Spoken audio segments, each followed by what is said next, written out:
बारात ऐसी बनी है कि उसका वर्णन करते नहीं बनता। सुंदर शुभदायक शकुन हो रहे हैं।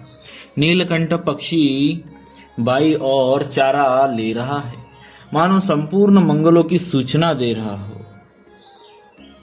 दाहिनी ओर कौवा सुंदर खेत में शोभा पा रहा है। नेवले का दर्शन भी सब किसी ने पाया। तीनों प्रकार की शीतल मंद सुगंधित हवा अनुकूल दिशा में चल रही है। श्रेष्ठ सुहागिनी स्त्रियां भरे हुए बड़े और गोद में बालक लिए आ रही है। श्रेष्ठ सुहागिनी स्त्रियां भरे हुए घड़े और गोद में बालक लिए आ रही है। लोमड़ी फिर फिर कर बार बार दिखाई दे जाती है। गाय सामने खड़ी बछड़े को दूध पिलाती है। हरणी की टोली बाई ओर से घूमकर दाहिनी ओर को आई, मानो सभी मंगलों का समूह दिखाई दिया। क्षेम करी सफेद सिर वाली चील विशेष रूप से क्षेम कल्याण कर रही है। श्यामा बाई और सुंदर पेड़ पर दिखाई पड़ी। दही मछली और दो विद्वान ब्राह्मण हाथ में पुस्तक लिए हुए सामने आए। सभी मंगलमय कल्याणमय और मनोवांछित फल देने वाले शकुन मानो सच्चे होने के लिए एक ही साथ हो गए। स्वयं सगुन ब्रह्म जिसके सुंदर पुत्र है, उसके लिए सब मंगल शकुन सुलभ है। जहाँ श्री रामचंद्र जी सरीखे दूल्हा और सीता जी जैसी दुल्हन है, तथा दशरथ जी और जनक जी जैसे पवित्र समधी है। ऐसा ब्याह सुनकर मानो सभी शकुन नाच उठे और कहने लगे, अब ब्रह्मा जी ने हमको सच्चा कर दिया। इस तरह बारात ने प्रस्थान किया। घोड़े हाथी गरज रहे हैं और नगाड़ों पर चोट लग रही है। सूर्यवंश के पताका स्वरूप दशरथ जी को आते हुए जानकर जनक जी ने नदियों पर पुल बंधवा दिए। बीच बीच में ठहरने के लिए सुंदर घर पड़ाव बनवा दिए, जिनमें देवलोक के समान संपदा छाई है। और जहां तहां बारात के सब लोग अपने अपने मन के पसंद के अनुसार सुहावने उत्तम भोजन बिस्तर और वस्त्र पाते हैं। मन के अनुकूल नित्य नए सुखों को देखकर सभी बारातियों को अपने घर भूल गए।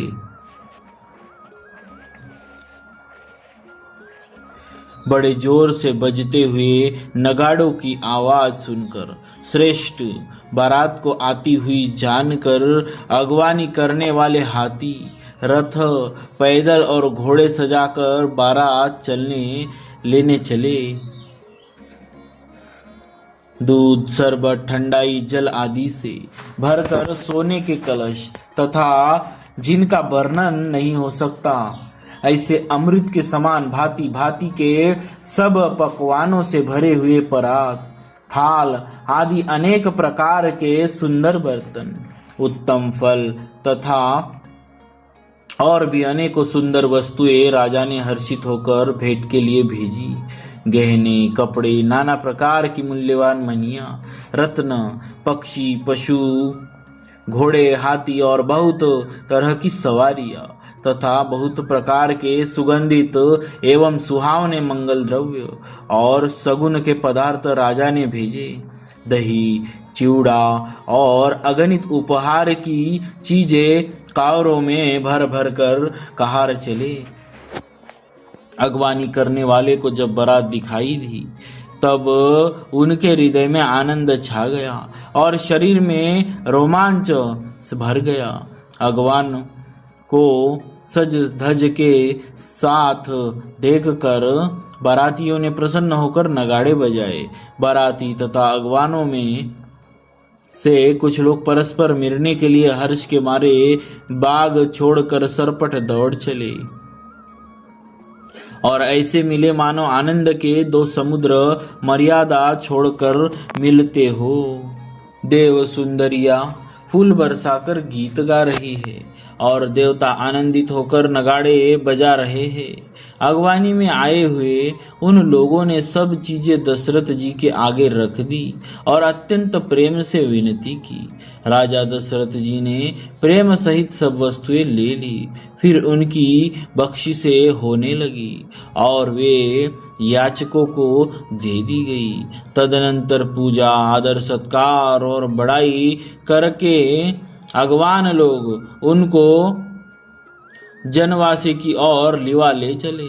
विलक्षण वस्त्रों के पावड़े पड़ रहे हैं, जिन्हें देखकर कुबेर भी अपने धन का अभिमान छोड़ देते हैं। बड़ा सुंदर जनवासा दिया गया, जहाँ सबको सब प्रकार का सुविधा था।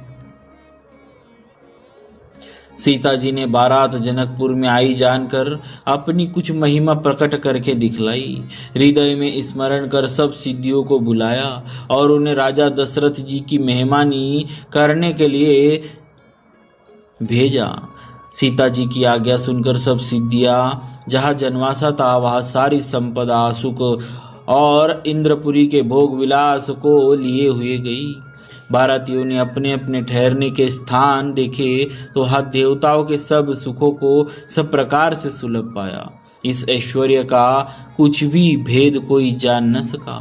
सब जनक जी की बढ़ाई कर रहे हैं। श्री रघुनाथ जी यह सब सीता जी की महिमा जानकर और उनका प्रेम पहचान कर हृदय में हर्षित हुए। पिता दशरथ जी के आने का समाचार सुनकर दोनों भाइयों के हृदय में महान आनंद समाता न था।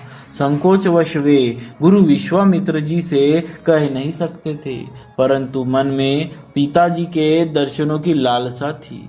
विश्वामित्र जी ने उनकी बड़ी नम्रता देखी तो उनके हृदय में बहुत संतोष उत्पन्न हुआ।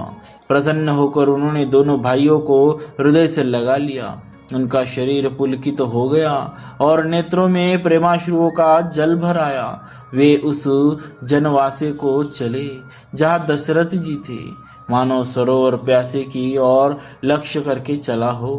अब राजा दशरथ जी ने पुत्रों सहित मुनि को आते देखा, तब वे हर्षित होकर उठे और सुख के समुद्र में फांसी लेते हुए चले।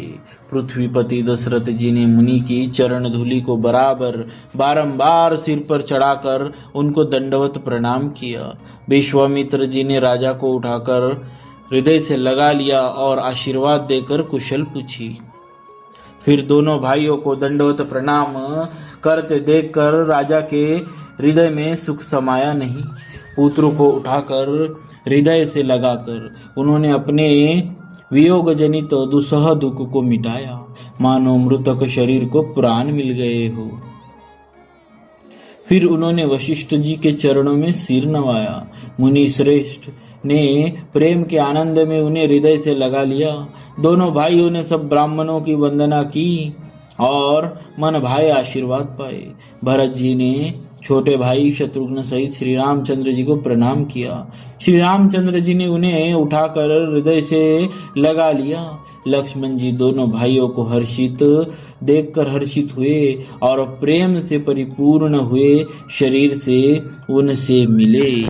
तदनंतर परम कृपालु और विनयी श्री रामचंद्र जी अयोध्या वासियों, कुटुंबियों, जाति के लोगों, याचकों, मंत्रियों और मित्रों से सभी से यथा योग्य मिले।